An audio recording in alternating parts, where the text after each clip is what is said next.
Hello.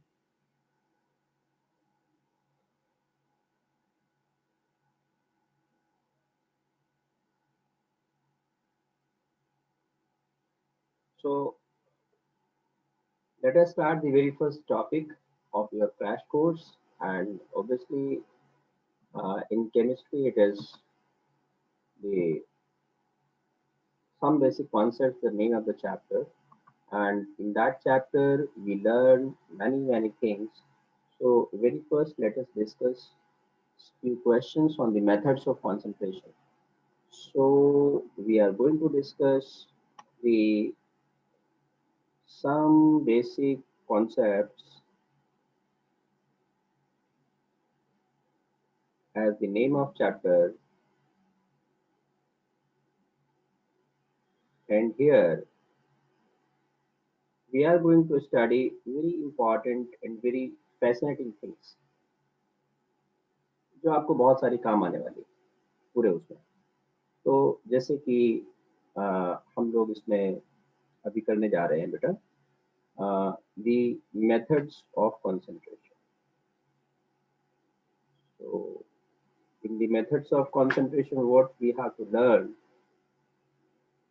so very first and very usual method of concentration is the percentage itself. So the number one here, the number one is the percentage.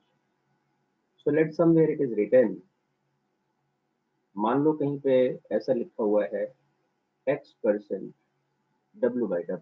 तो इसका मतलब क्या होता है? इसका मतलब होता है वेट वर्सेस वेट परसेंटेज या वेट वेट परसेंटेज को हम बोलते हैं। तो अगर कहीं पे ऐसे लिखा हुआ है मान लो x% W/V, तो ये ज़्यादा कॉमन होता है। तो इसमें क्या है, वेट या ऐसे कह लो कि इसका जो मीनिंग है वो ये है कि x ग्राम जो सॉल्यूट है वो 100 ml सॉल्यूशन में घुला हुआ है। तो ये सबसे ज़्यादा, मैंने बोला ना, ये सबसे ज़्यादा कॉमन वे ऑफ रिप्रेजेंटेशन है, क्योंकि जैसे हम सोल्यूशन बनाते हैं तो उसमें कोई सॉलिड घोलते हैं किसी लिक्विड में, तो ये वाला बहुत कॉमन हो जाता है। एंड अगर कहीं पे ऐसे हो मान लो वॉल्यूम वर्सेस वॉल्यूम, तो फिर इसका मीनिंग ये हो जाता है कि एक्स एम एल जो सॉल्यूट है वो 100 ml सॉल्यूशन में मिला हुआ है। ऐसे करके इसके मीनिंग्स होते हैं। ठीक है। तो अब मान लो, अब इस पर हमने एक सवाल ले लिया, जैसे मान लो एक सवाल हमने ले लिया, let there is a question we have taken here. Okay, let the question is that uh, percentage of water in Glauber salt, मान लीजिए मैंने ये सब्जेक्टिव की तरह से कर दिया, उसमें ऑब्जेक्टिव दिए जा सकते हैं, नॉट द इशू। तो क्योंकि मुझे तो आपको एक कॉन्सेप्ट सिखाना है, तो इसको हम कैसे सोल्यूशन करेंगे। तो अब सबसे पहले तो ये कि ग्लोबल सॉल्ट क्या होता है, तो मैंने जानबूझ के ग्लोबल सॉल्ट लिखा है जिससे कि मैं ये भी आपको बता दूं कि ग्लोबल सॉल्ट होता क्या है। ग्लोबल सॉल्ट एक्चुअल में सोडियम सल्फेट होता है हाइड्रेटेड, मतलब कहने का Na2SO4.10H2O होता है। ठीक है। अब इसमें कितना वाटर है ये हमें निकालना है। तो अब सबसे पहले क्या करो कि इसका मोलर मास फाइंड आउट कर लो। Molar mass of the salt, ये कितना हो जाएगा बेटा, 23 multiplied by 2 plus 32 plus 16 multiplied by 4 plus 10, और ये कितना हो गया 1 मल्टीप्लाइड बाई 2 प्लस 16। ये सबके एटॉमिक वेट से मैंने डाल दिए और इस तरह से ये इतने ग्राम इसका मोलर मास आ गया। तो ये वैल्यू जब आप निकालेंगे तो ये बेटा आ जाएगी 46 प्लस 96 प्लस 180। ठीक है, कितने ग्राम ये आ गया। तो और में क्या दिख रहा है, now since this much of gram, तो कितना हुआ जरा जोड़ना है इसको। तो 180 और 40 220 और 90, 220 और 90 310, 310 322 हो गया। तो since 322 gram global salt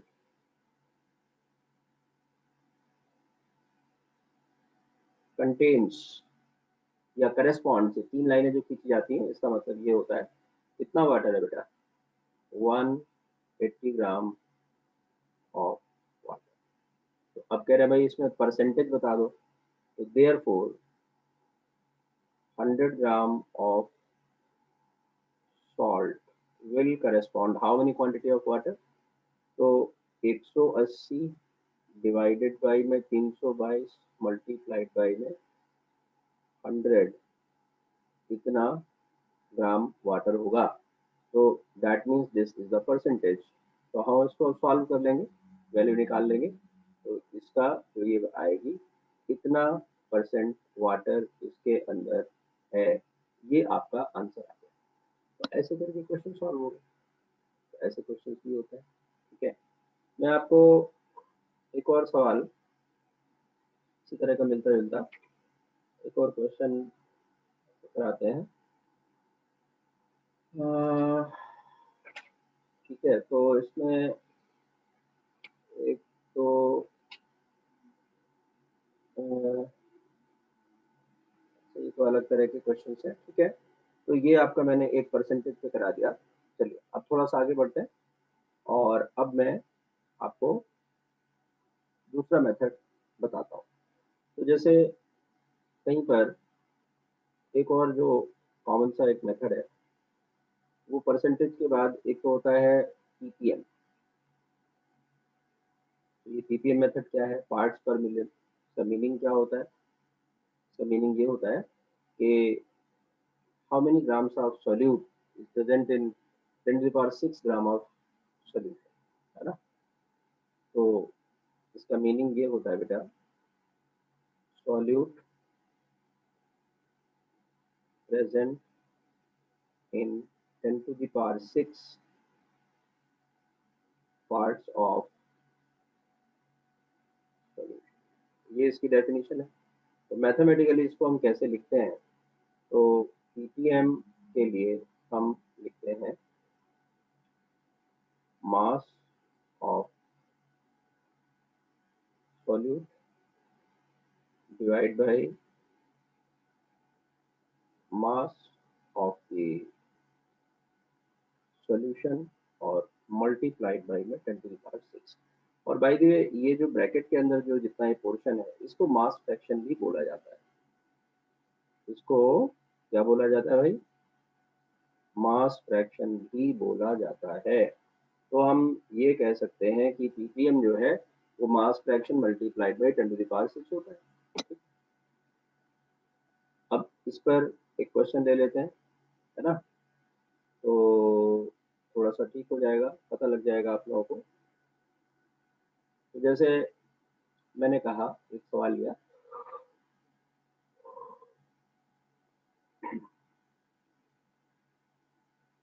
N1 ml of water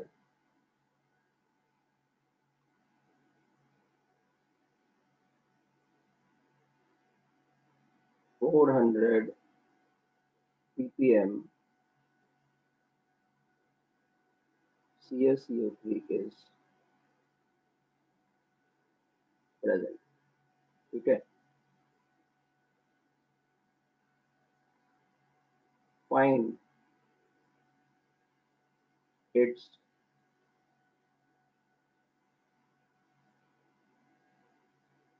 mass fraction. मान लीजिए ऐसा एक सवाल बना दिया गया। तो अब इसको कैसे हम सॉल्व करेंगे बेटा? तो देखो इसका सोल्यूशन देखो, इसको हमने ऐसे किया कि जो दिया हुआ है क्वेश्चन में उसके हिसाब से सिंस 10 to the power 6, अब देखिए मे M L is not same as M L, keep in mind. तो एम एल फिर होता क्या है? एम एल हो गया मेगा, मेगा मतलब 10 to the power 6 लीटर, ठीक है। तो since 10 to the power 6 litre water contains 400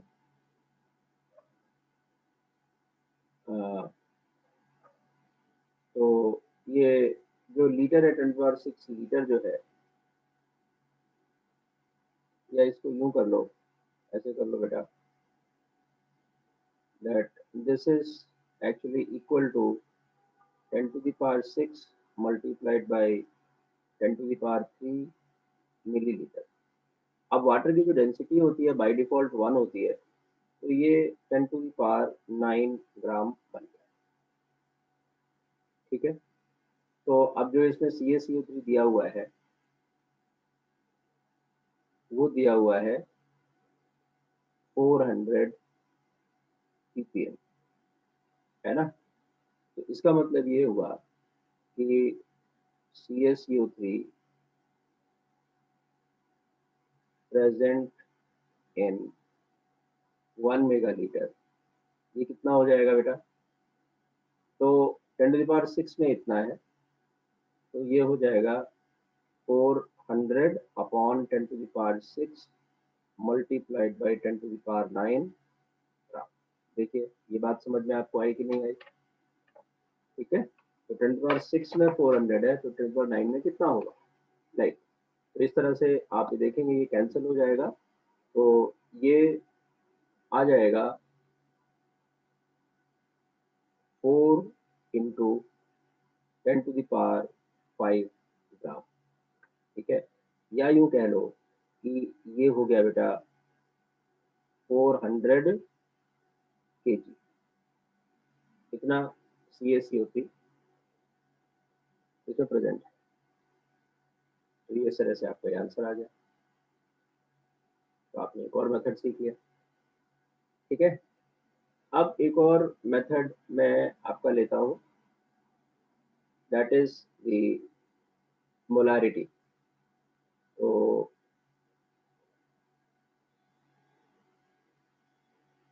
molarity एक बड़ा ही इंपॉर्टेंट मेथड है और इसको हम कैपिटल M से रिप्रेजेंट करते हैं। तो कैपिटल M क्या होता है? Number of moles of solute पर लीटर ऑफ सॉल्यूशन। तो लैंग्वेज में बोलते हैं, और मैथमेटिकली इसको कैसे लिखते हैं? Number of moles of solute और डिवाइडेड बाय में volume of solution in litres, ऐसे कहते हैं। तो अब आप देखिए इसमें number of moles of solute निकालना आपको आना चाहिए। तो अगर वो मास दिया रहता है तो मोलर मास से डिवाइड कर देते हैं तो नंबर ऑफ मोल्स आ जाता है, ठीक है। तो ऐसे करके, जैसे एक आपको एक सवाल, एक क्वेश्चन मैं ले लेता हूँ जिससे कि इसकी एप्लीकेशन हो जाए, ठीक है। तो जैसे मान लीजिए एक आपसे सवाल पूछा गया कि to prepare 0.2 m 750 ml aqueous solution of SCPO4, how many grams of acid is needed? मान लीजिए ऐसा आपने क्वेश्चन पूछ लिया, तो ये कितना चाहिए, तो इसको कैसे हम सॉल्व करेंगे?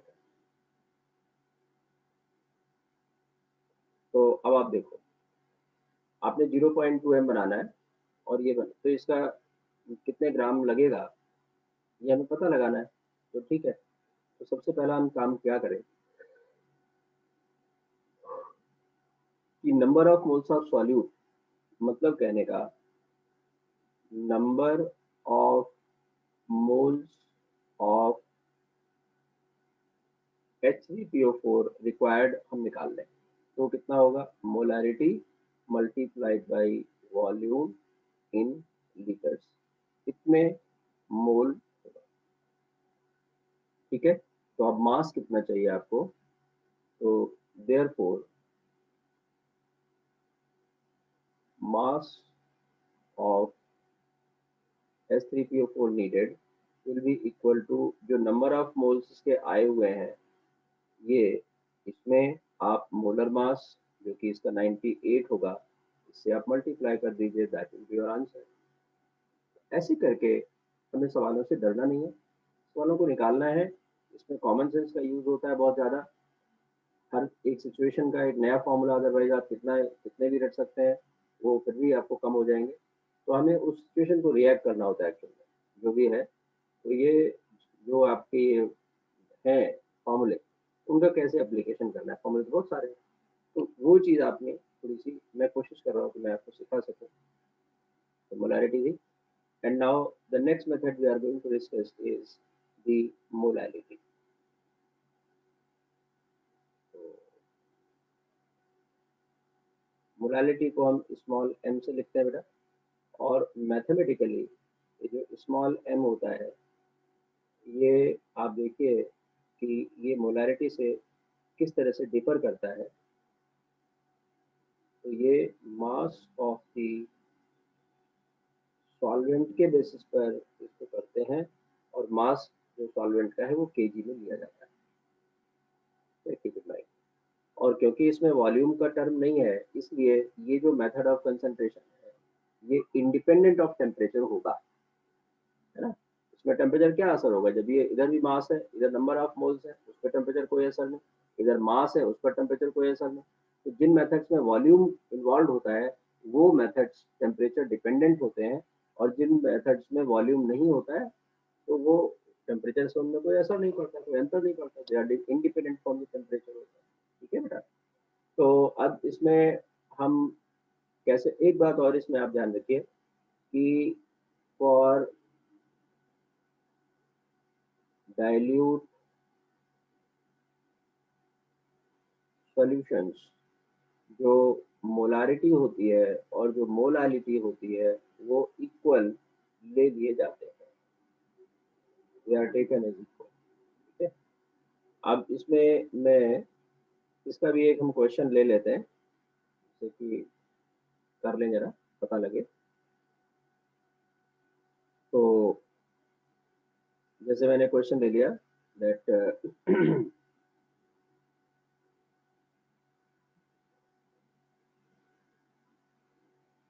98% by mass sulfuric acid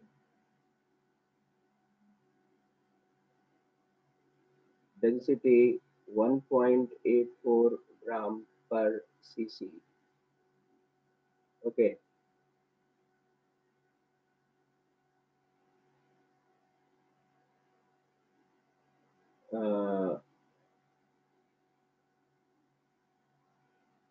Is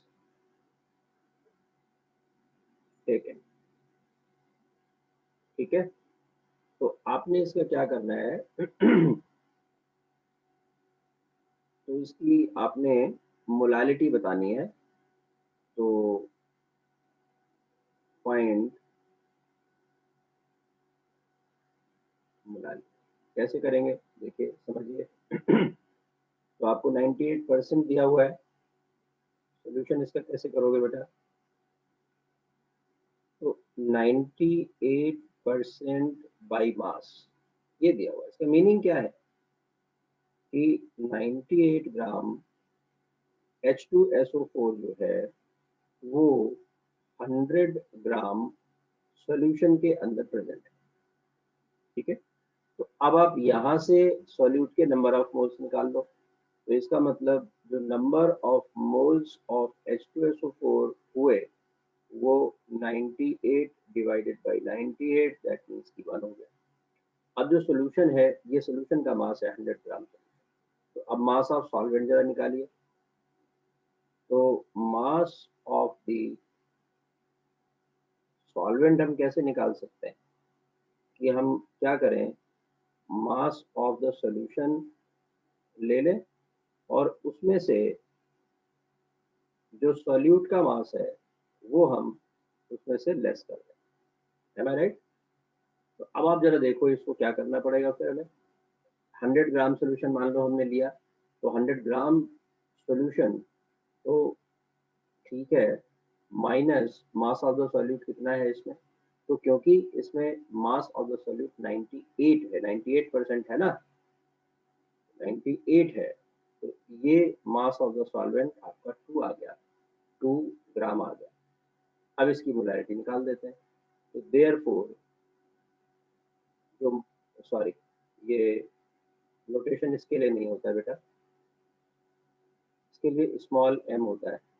therefore जो मोलालिटी है वो number of moles of solute तो हो गया बेटा 1 divided by mass of solvent in KG. तो mass of solvent in KG का क्या करना है कि ये 2 था, तो 2 इंटू 10⁻³ करेंगे।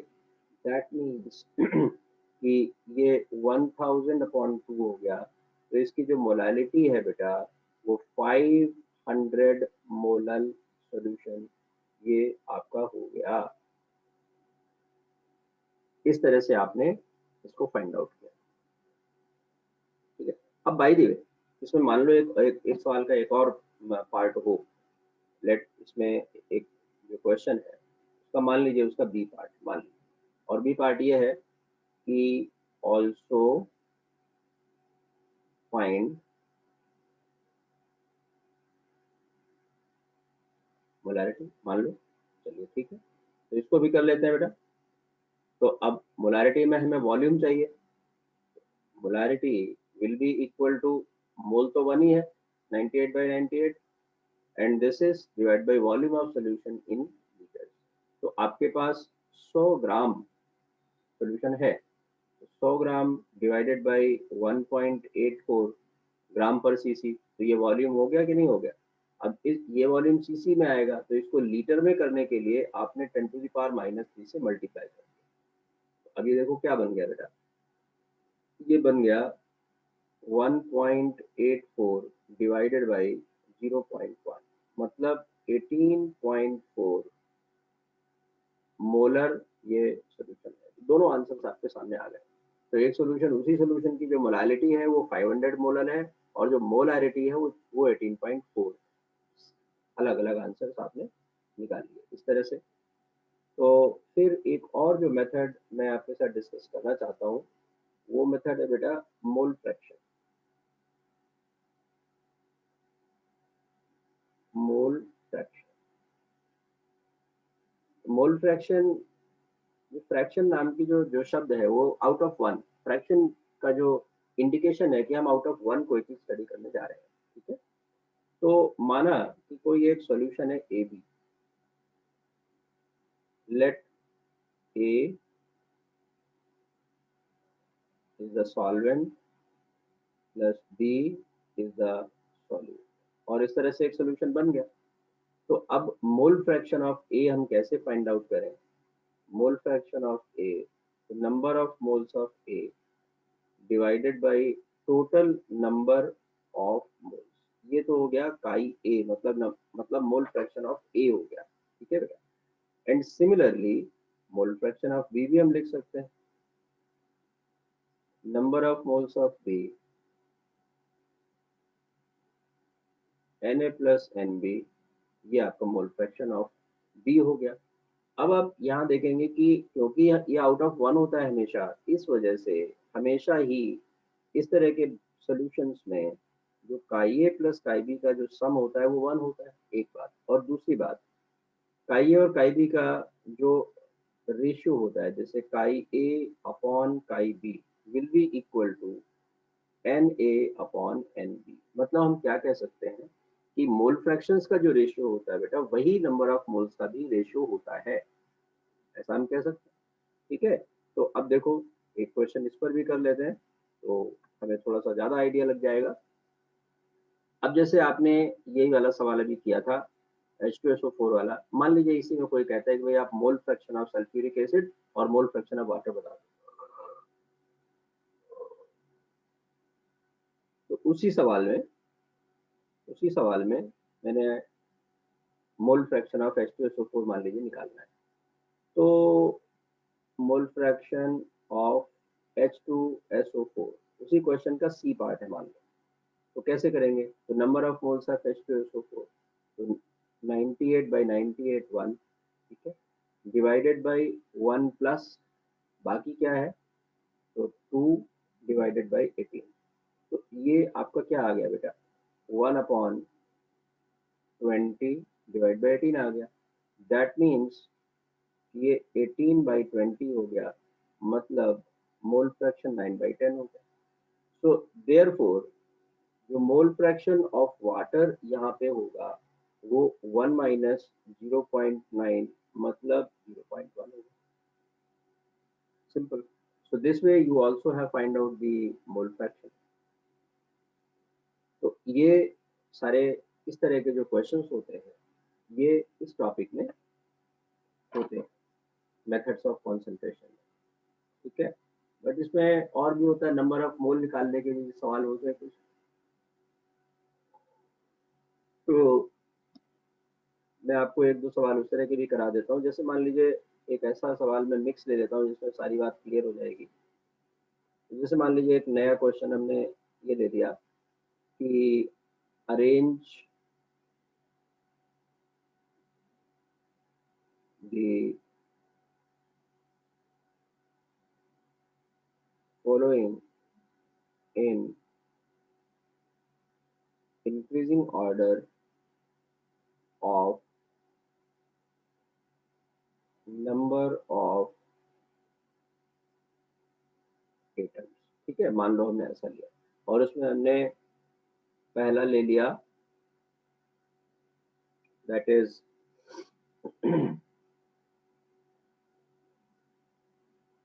0.1 मोल H3PO4। सेकंड हमने ले लिया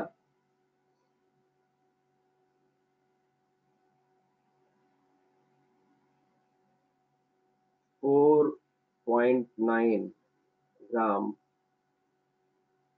H3PO4 और थर्ड हमने ले लिया that is let's say we have taken the 11.2 liter of CO2 gas at STP, and fourth that we have taken that 3.011 into 10 to the power 24 molecules of NS3। मान लो हमने ऐसा ले लिया, अब इसमें हमने मिक्स कर दिया है जान के, इसको अब सॉल्व करके कि सारे कॉन्सेप्ट्स आपके इसमें यूज हो जाएंगे। तो I found this the best way of representation of the subject in shortest possible time। Like हमारे पास शॉर्टेस्ट पॉसिबल टाइम ही होता है क्रैश कोर्स में, तो इसमें कोई डरना घबराना नहीं है, कोई नेगेटिव चीज नहीं है। ये लास्ट माइलस्टोन प्रिपरेशन है। तो इसमें हम इस तरह से करते हैं कि सब कुछ कवर हो जाए और टाइम ना लगे। तो क्वेश्चन दिया, क्वेश्चन में जो थ्योरी इन्वॉल्व है उसको एक्सप्लेन कर दिया, थ्योरी पार्ट भी हो गया, क्वेश्चन भी हो गया, थोड़ी प्रैक्टिस भी हो गई, ठीक है। और वो बोरिंग जो चीज हो जाती है कि वही वही बार बार थ्योरी पढ़ना, वही वही बार बार, तो वो बोरिंग होता है उसमें, ठीक है, वो करते हैं बच्चे परेशान, लेकिन उसमें अच्छा नहीं रहता है। This is a very productive way of learning what I am giving you here with you people. I have a lot of experience. I have a lot of experience to teach the students like you. तो ये methodology हमने देखी है कि shortest जो time periods होते हैं crash course के, उसमें सबसे अच्छा मेथड होता है to take some very good questions so that a lot of theory can be involved in that। तो सब कुछ हो जाता है उसमें, है ना। वही मैं आपके साथ कर रहा हूँ जिससे कि आपकी जो बूस्ट करने का जो मकसद है, जो हमारा इरादा है कि आपकी जो लर्निंग है वो बूस्ट हो जाए, आपकी स्कोर्स अच्छे आ जाए, आपका कॉन्फिडेंस बिल्डअप हो जाए, क्योंकि सारी लड़ाई तो कॉन्फिडेंस से जीती जाती है। और कॉन्फिडेंस तब आता है जब हमने कुछ मेहनत की होती है, तो हम आपको इतनी तेज से मेहनत करवाएंगे, जब इतनी तेजी से मेहनत करवा रहे हैं, इतने तेजी से चीजों को हम आपके सामने रख रहे हैं, if you are giving the concentration, then you will feel that you have learned a lot after the end of the class, and that boosts your confidence, and that confidence converts into your scores finally and ultimately, है कि नहीं? तो ऐसे करके है। तो चलिए इसका सोल्यूशन देख लेते हैं। तो सबसे इस तरह के जो क्वेश्चंस होते हैं, सबसे पहले आप उनको एक प्लेटफॉर्म पे लाइए। अब आपको नंबर ऑफ एटम्स का करना है, तो अब सबको नंबर में कन्वर्ट करो पहले, तभी तो कंपैरिजन होगा। एक मास में दिया है, एक मोल में दिया है, एक वॉल्यूम में दिया है, कंपैरिजन नहीं हो पाएगा। सबको पहले एक प्लेटफॉर्म पे आप लाइए। तो ठीक है, अब देखो मैंने सभी को, तो पहला वाला तो दिया ही हुआ है मोल के टर्म्स में। अब बस केवल इसमें यह देखना है कि Sp4 की एटॉमिसिटी कितनी है। तो सिंस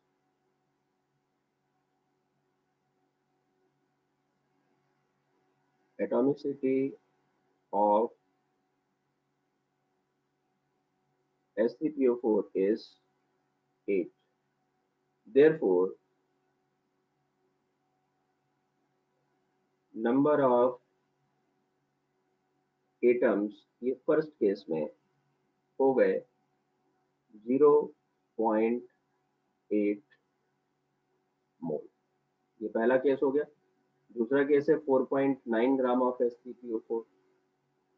तो सेकंड केस में जो number of moles of Sp4 होंगे वो 4.9 is the given mass divided by it's molar mass. ठीक है बेटा, तो ये हो गया आपका 0.1 अपॉन 2। ठीक है, मतलब कहने का 1/20 नंबर ऑफ मोल्स हो गए।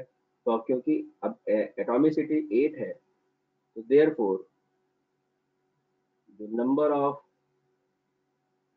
मोल्स ऑफ एटम्स जो होंगे वो कितने हो जाएंगे 8/20।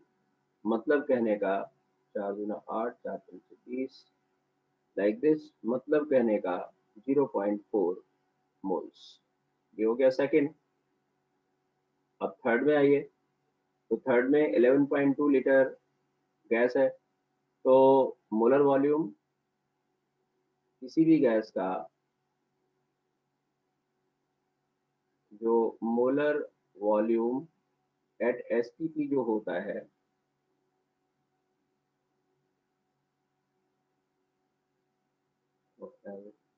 मोलर वॉल्यूम एट एसटीपी जो किसी गैस का होता है वो 2.4 लीटर है। देयरफॉर जो number of moles of CO2, कौन सी गैस ली है मैंने, कौन सा है, CO2। तो जो number of moles of CO2 होंगे वो 11.2 डिवाइडेड बाई 2.4 हो गया इतना। अब इसकी एटॉमिसिटी कितनी है, तो 3 है। तो देयरफॉर जो नंबर ऑफ एटम्स हुए that will be the number of moles multiplied by atomicity. So 1/2 multiplied by 3, that means 3/2 moles। ठीक है, ये नंबर ऑफ एटम्स इसके आ गए। अब आप चौथा केस ले लीजिए। तो चौथे में आपको क्या दिया हुआ है, 3.011 इंटू 10⁻²4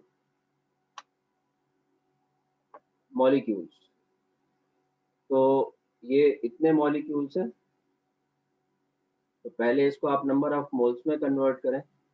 तो ये हो जाएगा 3.011 into 10⁻²4 divided by 6.022 multiplied by 10⁻20 3 moles. तो ये कितना हो गया बेटा, ये हो गया 10 और ये हो गया 2, मतलब 5 मोल्स हो गए। अब इसकी जो एटॉमिसिटी है, NH3, कौन सी गैस ली थी मैंने,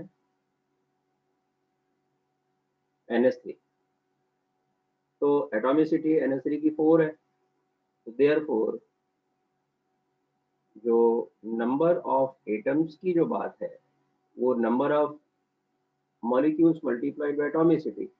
तो 5 मल्टीप्लाइड बाय NH3 मतलब कहने का 20 मोल्स हो गए। अब आप देखिए चारों आपके सामने हो गए, चारों की वैल्यूज आपके सामने आ गई। तो अब इसमें बहुत आसानी से हम कंपैरिजन कर देंगे और ये बता देंगे कि कहाँ पर कितने हैं और उसका जो ऑर्डर है वो क्या बनेगा। तो देयरफॉर द ऑर्डर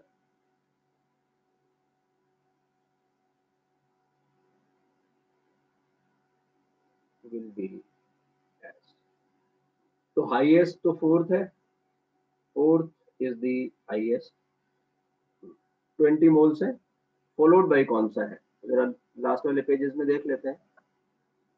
तो 3/2 है, 0.4 है। फर्स्ट वाला कितना है, फर्स्ट वाला 0.8 है। 0.8 और ये 1.5 है, तो 4 के बाद 3 आएगा, 3 के बाद 1 आ जाएगा।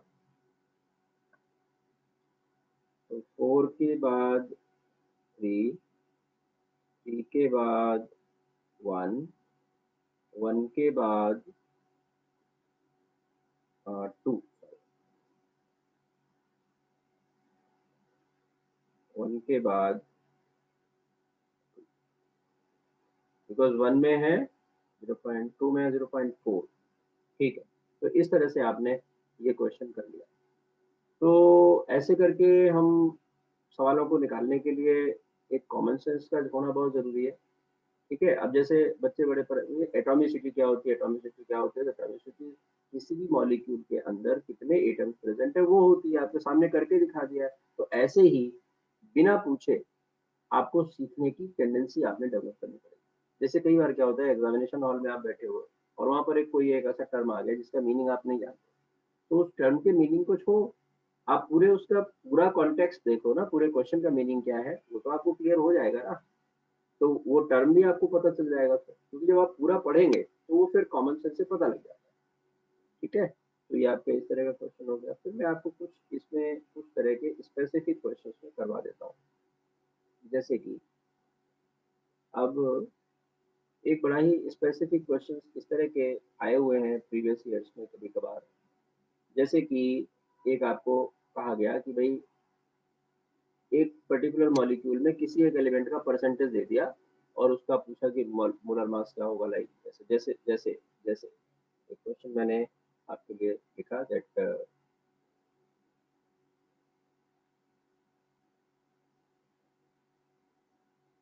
ऐसे क्वेश्चंस आप लोगों ने शायद देखे भी होंगे, ये आर्काइव जो करते हैं अच्छे क्वेश्चन जो करते हैं बच्चे, तो ये मिल जाते कभी कभी। हेमोग्लोबिन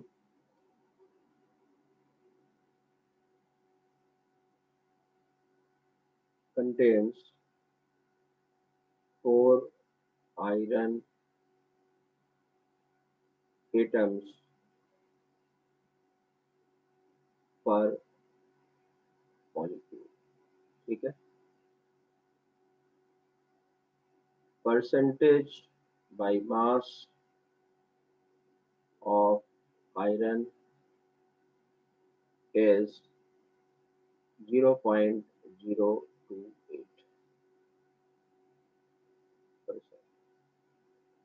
Find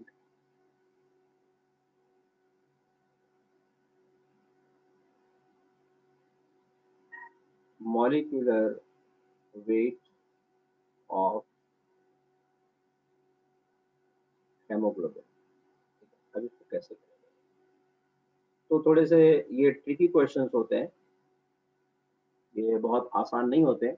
तो थोड़ा सा आपने ये ट्विस्टेड क्वेश्चंस को समझना है। एक तरफ इसमें ये दिया हुआ है ये, तो हम इसमें सबसे पहले लेट कर लेते हैं। लेट जो हेमोग्लोबिन का मॉलिक्यूलर वेट है वो मान लिया कि x है। ठीक है, अब x का जो 0.028% है, now 0.028% of x, this has to be equal to mass of iron. और मास ऑफ आयरन क्या होगा, नंबर कितने एटम्स प्रेजेंट है तो 4, और आयरन का जो एटॉमिक वेट होता है, जो मास नंबर होता है, एटॉमिक मास होता है, वो होता है 56। तो इसका मतलब कि अब हम यहाँ से x को निकाल देंगे, तो देयरफॉर जो आपका x आया वो कितना आ गया, 4 इंटू 56 मल्टीप्लाइड बाई 100 और 0.028 ऐसे आ गया। तो ये आपकी जो वैल्यू है वो कितनी आ गई, इसको आप सॉल्व कर दो, डेसिमल हटा दो, तो ये हो जाएगा 4 into 56 divided by 28 multiplied by 10⁴, तो पहले से ही था 10⁵ हो गया। ठीक है, तो यहाँ से आप कैंसिलेशन करेंगे तो ये 8 इंटू 10⁵, ये इसका आंसर आ गया। तो इस तरह से आपने आंसर फाइंड आउट कर दिया कि हेमोग्लोबिन का मॉलिक्यूलर वेट कितना होगा। ठीक है, ये थोड़े से स्पेशल टाइप के क्वेश्चन है। अब इसमें जो कभी कभी ऐसा भी होता है कि आपसे पूछ लिया जाता है कि मिनिमम मॉलिक्यूलर वेट कितना होगा। जैसे जैसे एक और मैं क्वेश्चन आपको इसी तरह का बताता हूँ, सेम स्टाइल में बट थोड़ा सा डिफरेंट होगा। और वो क्वेश्चन क्या है कि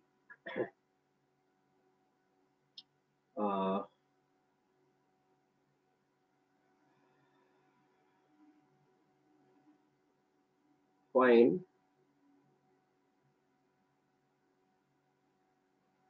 मिनिमम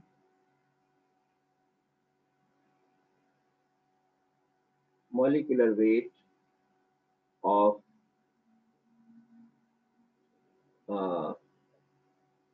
जो वल्कनाइज्ड रबर है, ले लिए, मान लीजिए उसका हमने ले लिया, of vulcanised rubber having 0.32% sulphur. ठीक है, तो अब इस तरह का जो क्वेश्चन है कैसे हैंडल करेंगे, देखिए। तो मिनिमम मॉलिक्यूलर वेट का सेंस आपने यहाँ पे समझना होगा, वो कीवर्ड है। तो फॉर मिनिमम मॉलिक्यूलर वेट, देखिए क्या चीज मैं आपको बता रहा हूँ।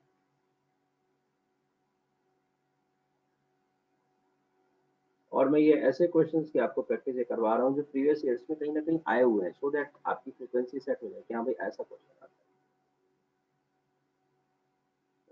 The molecule must have one atom of sulfur। ठीक है, लेट जो मॉलिक्यूलर वेट है वो x है। ठीक है, तो 0.32% of x that has to be equal to mass of the sulphur. तो अब मास ऑफ द सल्फर कितना है, 1 एटम है, और उसका जो एटॉमिक मास होता है, एटॉमिक वेट होता है सल्फर का, वो 32 होता है। देयरफॉर जो आपकी x की वैल्यू है बेटा, वो कितनी आ गई, 32 multiplied by 100 multiplied by 100 divided by 30। मैंने ये डेसिमल को ऐसे एब्जॉर्ब कर दिया, तो ये आपकी वैल्यू आ गई 10⁴। तो मिनिमम मॉलिक्यूलर वेट वाले भी क्वेश्चन इस तरह से बनते हैं, है ना। तो ये आपको मैंने थोड़ा बेसिक्स ये इसके बताए। ठीक है, अब जो नेक्स्ट जो हम क्लास लेंगे वो थोड़ा सा स्टोइकियोमेट्री की तरफ जाएंगे। ये बेसिक्स मैंने आपको अभी इसमें कराए हैं। So hopefully all of you have got this all together, and I wish you all the best. I wish you all the best. God bless all of you, and the class is over. Okay, beta. This class is over now at this moment, and next we'll do the